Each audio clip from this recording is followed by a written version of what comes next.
Unha vintena de alumnos remataron a súa formación no Obradoiro de Emprego Medioambiental de Boiro. Ao longo deste ano, o alumnado aprendeu e realizou diferentes traballos neste ámbito por todo o municipio.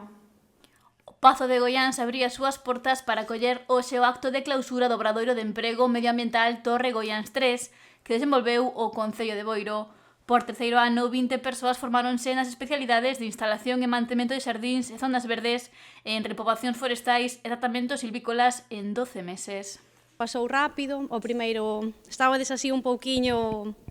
a ver que nos depara este aniño, e bueno, creo que en general a valoración é positiva.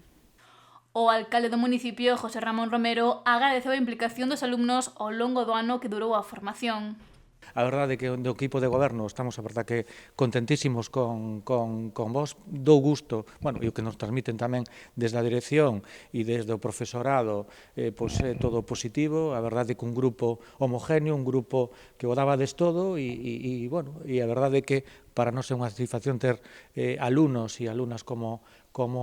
vos e que sigades así, que bueno, agora se vos abren novos campos, xa sei que hai proxectos por aí. Quen tamén tivo palabras de agradecemento para o equipo directivo e docente do Obradoiro de Emprego. Vamos a estar aí e nada, darlle tamén os parabéns ao equipo directivo, ao profesorado e aos tutores, bueno, polo traballo que realizastes, porque, bueno, parte do que levades aí dentro da vosa experiencia tamén agora o recibiron e o levan estes alumnos e alumnos e, bueno, e que lle vai servir, pois, bueno, para crecer profesionalmente, pois, bueno, nun mundo tamén moi descoñecido e tan necesario como é agora o tema forestal, que, bueno, eu sempre digo desde fai moitísimos anos, é un recurso que está sin explotar,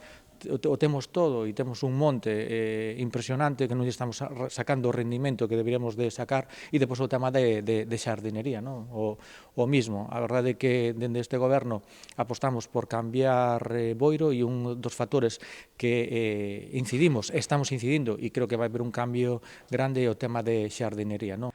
O concelleiro de Formación e Emprego, Roberto Lojo, animou o alumnado a continuar formándose e traballando neste ámbito. E desde o Concello, bueno, pois que os acabades aquí isto, pero que, bueno, nós vamos a seguir aquí, si para apoyarvos en todo o que podamos. E, bueno, xa me consta que xa hai xente que xa está emprendendo, que vos esperamos ali, que para a semana se quedaremos, e xa falaremos, que vai ter que todo, pois o noso apoio, e darlle, pois, enhorabuena, pois, o equipo que directivo, e, sobre todo, pois, os alumnos, e a cada un de vos, vale? E moitas gracias a vos. E, bueno, que ontem ainda fun a dar unha voltiña así polo Concello,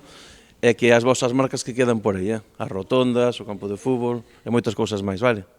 Durante os 12 meses que durou a formación, o alumnado recibiu formación teórica e tamén práctica, ao desenvolver traballos para a prevención de incendios forestais en Monte Peón, Monte do Sino, Zona Verde dos Castros de Neixón, e tarefas de conservación da zona verde do Pazo de Goiáns, aserenamento das rotondas de acceso ao polígono de Espiñeira, aserenamento e mellora paisaxística do Parque da Cachada ou acondicionamento do xardín da Praza de Galicia.